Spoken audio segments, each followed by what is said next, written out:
Hello, good afternoon, and good evening to all you Revospin owners. Thank you for joining us. It is Monday, and hope you all had a chance to set your clocks backward if you haven't. This weekend, I was able to attend my first big event. As you will know, that I haven't been with Revospin that long. So as far as large-scale events, I haven't really had a chance to experience them. And this past weekend, I was able to do that. We actually were a sponsor of an event called Project Taco, the taco festival here in Las Vegas. We had thousands of people every day. It was Friday, Saturday, and Sunday, and had some amazing vendors, really great family event here in Las Vegas. And I'm sure all of your local cities have similar events and fairs and things like that. So it was a good opportunity for me to experience how it would be to have just crowds of people come up to the booth. So what I'm going to do is I'm going to actually share with you my experiences. So for those of you that haven't had a chance to have be a part of an event that have had thousands of people pass by your booth, then this might help you out here. It also was a learning experience for me, and I like being able to share those experiences. But just to show you how new I am with all of this, this was my first.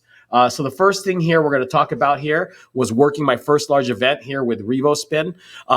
In terms of the setup goes, pretty much is really simple. We went out there, we had a manual spinner, and then we also had an inflatable enclosure as well. And it was just a matter of taking everything out there. We laid out, we had our area picked out for us ahead of time. Everything was coordinated in terms of what time to arrive to set up. Everything was set up there with the spinner, with the enclosure that was blown up. We had power running that was set up prior as well. So one thing is make sure that if you are going to need power, that whatever event it is that you're working with, you have the correct power lines that are running there. Make sure you arrive there early just to make sure that's all active in case anything happens. Upon everything being set up, it was pretty much just a matter of a wait game as far as people arriving there and let into the event. On Friday, it started at around 4 p.m. So it was an evening on Friday, all day Saturday affair, and then pretty much an afternoon to evening affair on Sunday. In terms of the event there on Friday, once things were kicking off, we saw people coming in. There was the initial rush of people. Some people, passed by. Of course, they were probably wanting to get to some of their favorite taco booths there. But for other people, there was a lot of people asking what it was. What is it that was there? So some people knew what a 360 booth was, and there was a lot of people that didn't. So we just sat there and explained to them, we have a 360 booth here. We're Revospin. We're a local company here. And we told them about the experience they could have. So we had already, prior to the event, had made the overlays. We did all that. So pretty much branding was all ready to go. And it was just a matter of getting people to hop on, which wasn't hard because what it was we were able to give them a free souvenir for that event. Pretty much in terms of the getting people to take a part of the experience, not hard at all. And it was really great to be able to see people experiencing the 360 booth, and even better to see when they were walking away and looking at their photos. A lot of kids, a lot of families and things like that. So it was really nice to see families walk away, couples and, people that had gone there, husbands and wives and couples. Really good to see all the experiences there. So that, as far as getting people on, I would say you just want to be really excited, inviting, tell them, if it is something you're charging for, tell them how much. A lot of people asked how much it was, but it was free for this event. We wanted just to be a part of the experience. So a lot of people were able to get on, get their memory of the occasion. But we were in a really good area as well. So that's one of the things that you're going to want to also discover and talk to the event organizers about, is where you're going to be placed, because you want to be in a high traffic area. So after that, it's just really saying, being inviting, saying hello. Really what we were getting out of this is we wanted to get some good social media footage, because with social media, we want to get authentic people's, expressions and people's happiness as far as being able to step on something like this. For many people, it was their first time on a 360 photo booth. So they were really pleased with seeing the slow motion effects, seeing all of the effects afterwards, the whole branding of the Project Taco event, along with Revospin. kind of have a plan as far as what it is you're looking to get out of it. If it's social media, how many people you're going to want on there. And then we also were able to get various angles. So we also had a person with a camera getting people, interacting with the staff, interacting with the table, getting on and off, a couple of interviews as well. So this just gives you an idea of how much you can do just by one event. Taking part in this, think about the possibilities of growing your social media and the content that you can get out of something like this by just volunteering your service. Some of you are at different levels, so kind of going into, especially if you're new, you want to go ahead and just, find out events like this where you'll get thousands of people there or hundreds of people being able to take part in your booth, because that's what's going to sell that to many people.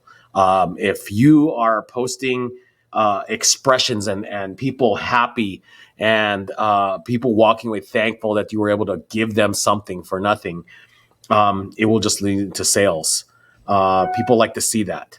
In terms of day 2, so that evening, we did actually break everything down partially here, left everything in the spot. There was security on site.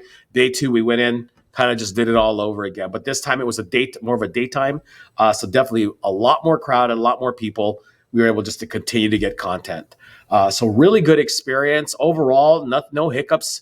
Everything was working. We had a few people that had hiccups with getting the photos or the videos actually sent to their phones. I had developed already the wording that I would say to them, which was right before they got on. I would let them know to step on. They could move anything from the waist up, keep their feet planted, and go ahead and have some fun, dance around, wave at the camera. Upon getting off, I asked them if they had a Android or an iPhone. We just clearly did an airdrop to them. Really nice and simple. They have to just open up their airdrop setting to make sure it was able to receive from everyone. We got it airdropped. For those that with the Android, we just did it via text message. We did use TouchPix as far as the software goes, but everything went smooth. Everybody was happy. No hiccups really. Yes, there were some people that probably were drinking and things like that, but as long as you kind of take control, there's a way to kind of take control, and that's your booth. So you just make sure that if you do have someone that's been doing a little bit of drinking, that, from the start, you let them know. And the way to do that without being too harsh is just to kind of give them a lot of instruction. The more instructions you give to someone, the more they kind of determine that you're in charge. So overall take from the event and how similar events can help you grow your rental business, I would say that if you're just starting out, especially maybe within your first 6 months, even up to a year, find out some of these events and get some branding done, hand out flyers, hand out paperwork, get as many people's social media as you can, but really have fun at it. Make sure people are having fun at it, but really smooth experience overall. So I think that this is something you should be able to do as well, instead of waiting around sometimes for those gigs that pay. Go out there and have fun with your equipment, because not only that, but there's one thing is I also learned about the experience of operating it in that high traffic of an area. Once you do operate your photo booth in an area where there's or a event where there's thousands of people like that, those ones where it's 50 to 100, 150 people really become easy. So I really advise you to take part in events like that in your local area.